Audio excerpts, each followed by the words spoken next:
What's up, everybody? Welcome back to the Formula America podcast. We're your hosts, Kurt and Dylan, and this is an emergency episode. Man, Christian Horner, dude. Hearts are just breaking all across Red Bull, I'm sure. Christian Horner, team principal for 20 years, has been released with immediate effect. Not even going to see out the rest of the season. 8 World Drivers Champions, 6 Constructors Champions. I mean, he has a pretty impressive resume, but I think this is probably the Verstappen camp getting their way so he doesn't go to Mercedes. You think? I think so? I think so. I definitely think that is a huge part of it. I'm actually curious if we're going to find more out because, there's that damn investigation that happened last year. And for the newer fans that aren't familiar, at the beginning of the 2024 season, the Horn Dog Files. The Horn Dog Files is what they're being dubbed as. And it was allegations of sexual misconduct by Christian Horner to somebody in the team. And then everybody said, oh, that didn't happen. And then apparently a shit ton of screenshots of text messages and everything else came out. And he went under investigation, both internally within Red Bull and a third-party investigation, and he got cleared of both. I'm wondering if something else is coming back. I think it's probably a conjunction or a combination of all the different factors. And the performance. I mean, if Max... Yes. So Sauber has scored more points than Red Bull in the past, 4 races. Yep. If Max was not in that car, Red Bull would be the 10th place team below Alpine. Yeah, Max, I don't have the numbers in front of me, how many points he has, but he scored, say, 175, something like that, points this year. The second driver in Red Bull has only scored 7. Yeah. So if Max is gone, and I think that, this is all about, everything's a business. It is. And so, I mean, Red Bull is just bad for business right now. Negative PR all around. I think just a negative perception around the team. It's all just not good. And honestly, I think it starts from the top. Yeah. And Christian Horner is part of that.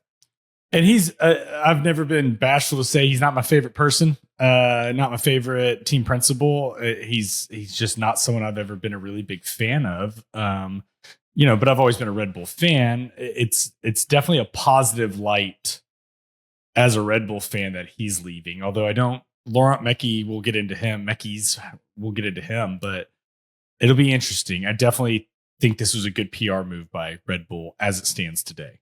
Yeah. It kind of reminds me of the Haas situation to an extent because Christian Horner started this team. He's the only team principal Red Bull has ever had from the time when they took over from Jaguar Formula One, which was a very bottom of the field backmarker team.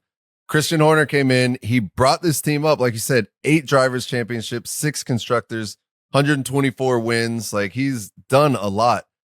Kind of like if you look at how Haas started, Gunther Steiner came in. He started that team from nothing. They immediately started having some decent success, especially their first year.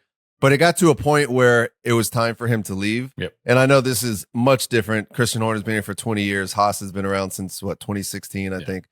But still, to a kind of the same extent, once they freed themselves of Gunther Steiner, I mean, Haas has done much better since Gunther's left. They have. And I feel like, Red Bull is kind of on that same path right now. I mean, with all the negative PR alone, I think that it's worth a shot. And everybody sees Christian Horner as being like the heel of Formula One, I think. Drive to Survive didn't help with that. No, Christian not Horner at didn't all. help with that either. Exactly. He dove into it, man. He owned it, and which I mean, you got to respect it, but also it's time to step aside.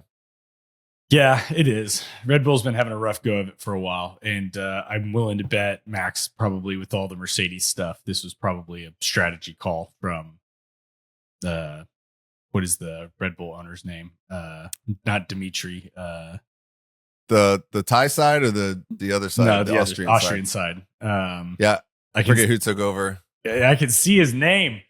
Anyway, good call by him. I was a little bit surprised with immediate effect, and also with Red Bull's post on Instagram was all of 4 sentences. Like, thanks for playing. You've been amazing, kind of, and you'll be a big part of our history. Deuces. Yeah. Yeah, it's something had to happen. I think there's more to the story than performance issues, and I think either the Max Verstappen camp or something. That's what I'm saying. For a 20-year member of the team to get let go in the middle of a season, not even the summer break, when normally you'll see changes. I mean, there's another race coming up in 2 weeks, and he's already out. So, yeah, I think there's definitely a lot bubbling under the surface. Even with Red Bull, like if you look at the way they're structured, I feel like it's kind of been leading to a lot of, I guess, two different camps. So Red Bull as a company, you've got the Thai side and the Austrian side. Yep. And then within the team, you've also got the Horner side and then the Marco and Verstappen side. It's just a lot of infighting, I feel like. And I think that Red Bull needs to figure all this out, bring everybody together, and get a car that two people could drive. Yeah, isn't that the truth? So with that, new guy, Laurent Mekies. Yes. French mechanical engineer, joined back in the Minardi days, Toro Rosso, went up, was a mechanical engineer through all of that, went over to the FIA regulatory side, worked for the FIA and its, regulations and all that good stuff. And then went to Ferrari, and at one point was the deputy principal of Ferrari before moving to Racing Bulls beginning of last year. And now he's the CEO or the president of Red Bull Racing. Yeah. No, he is the CEO of Red Bull Racing now. It's interesting because I feel like he is the 180-degree polar opposite of Christian Horner. From all the times that we see him on TV and everything, he's more of the nurturing type. Yep. He's more of just his whole aura, everything about him. It's just the complete opposite of what Horner is. And so it's going to be interesting to see how this plays out. I think he's done a great job with Racing Bulls. Yeah. I think that, you could see the performance of that car has come up considerably. And you're able to send distressed Second Street Red Bull drivers down there to get, some attention, some therapy, and some confidence back, and get them back on their feet, if you will. It's like a halfway house before for the Red Bull second seat. But yeah, I'm interested to see. One thing that's pretty interesting is he was a huge proponent of Yuki Tsunoda when he was down at Racing Bulls. And so I'm interested to see how he kind of helps Yuki now that he's up in Red Bull. I think that he'll probably push to make some changes a lot quicker than Horner was for that second seat. To what we've talked about before with that whole Checo interview where Horner straight up said they only race two cars because they have to by regulation. Otherwise they'd race one. It's, definitely a divided house up in Red Bull, and it'll be really interesting to see what he comes out with immediately to start probably fixing that. Yeah. I think probably the first thing that we're probably going to see, if I had to guess, is stability. I think that before there was probably a chance that Yuki was going to get yanked out and probably bring up Isaac Hadjar. I think that the first thing that somebody like Laurent Mekies is going to do is just steady the ship and be like, look, you guys are safe.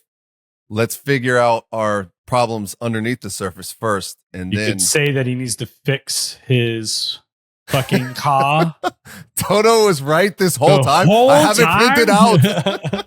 You talk to your drivers. Like, man, Toto this whole time had it all figured out. We were making jokes the whole time, but he was right. Who would? That's why I like Toto so much. Why did I ever doubt him? Damn it. Man, so now Christian Horner is gone. I'm already envisioning how this is going to play out in Drive to Survive. Oh, it's going to be great. I cannot wait. It's going to be this might be a 2-part episode. I don't know. It is wild. I was looking up. I just wanted to see kind of what had been going on because I know a lot of people had left Red Bull. And so I just looked up all of the notable figures that had left since 2023, which 2023 was one of the most dominant seasons of all time. They won all but one race. So since then, you had Rob Marshall left, who was a chief designer. He worked with Adrian Newey. He left and went to McLaren. Alan Permain, who he just went over to Racing Bulls, but he he was the over at Alpine, and then he now is back. And then let's see, we had Adrian Newey was probably the big one. He left and went Wheatley to as well. Jonathan Wheatley, who's now, what is he, Sauber? Yeah, Sauber principal. Will Courtney, he was the head of race strategy. He left and went to McLaren. Let's see who else. You had Dan Fallows, who was another big aerodynamicist. He left. And so it's like all of these people started leaving. And I would imagine a lot of them probably left because of Horner. I also think the in some paychecks small part and the promotions. I mean, you have the level of dominance that Red Bull had. You know, you're going to start getting all your people poached. It happened at Mercedes.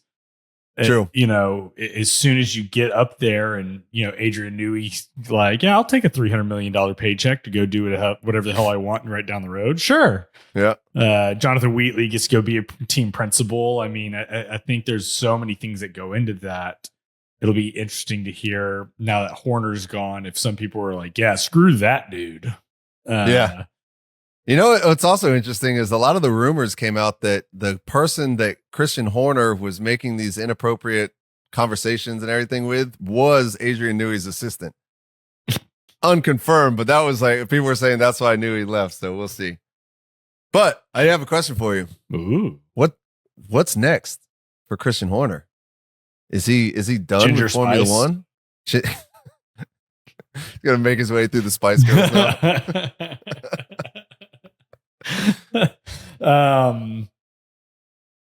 I don't know. He does not seem to be that beloved of a character. I don't know. But I mean, he's got the pedigree and the history. Maybe he goes to Cadillac. So there was some rumors a couple weeks, I think maybe a month or awful so. Decision just saying that, but you know. For sure.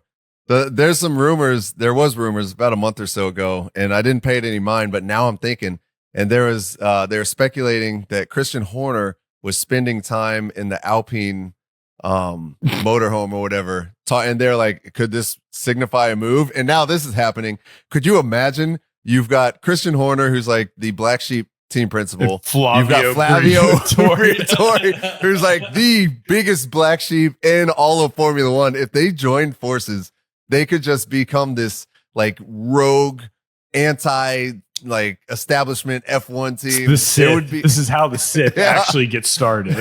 Exactly. I would be down for that for the sheer entertainment value of like no Pierre sponsors, Gasly's just like, completely black. I think that would be hilarious. But yeah, I don't know, man. Like you said, he's not the most beloved character, but he's got history and he's got a resume. He's got a hell of a resume. That is no doubt about it. I don't know. It's wild. I'd like to say I bet he steps back for a little while, but who the hell knows? I don't know if a person like that would want to take a step. I feel like he needs it. Yeah. He needs that power. The validation. Yeah, exactly. We'll see. It is. I think it's wild. This is not the news I expected. No. Last night before I went to bed, I was like, oh, I wonder if there's anything popping off in the F1 world we could talk about on a podcast. There was nothing last night. I wake up this morning and we've been blessed by the F1 gods with this. I woke up and a friend of mine had texted me, pour one out, ... And I was like, context. Something is afoot. Yeah, it was all that was said. It was like, and we usually text about Formula One stuff. I was like, what? Did the Max thing? And all of a sudden I get a text message from you and I'm like, oh, go to Formula One's website. Oh, it's real. Oh my gosh. Man, this is probably as groundbreaking, maybe almost as the Lewis decision. No, I don't know. No, I don't think so. No, you don't think? Lewis's was an order of magnitude more. It was a big deal, but I feel like this is a big deal too. This is just something that I imagine was going to happen last February or March. Yeah, it's a weird one. All right. I got nothing else. We got to wait for more information to come out. I mean, it's kind of, Red Bull's 4 sentences of thanks for playing. Bye. Yeah.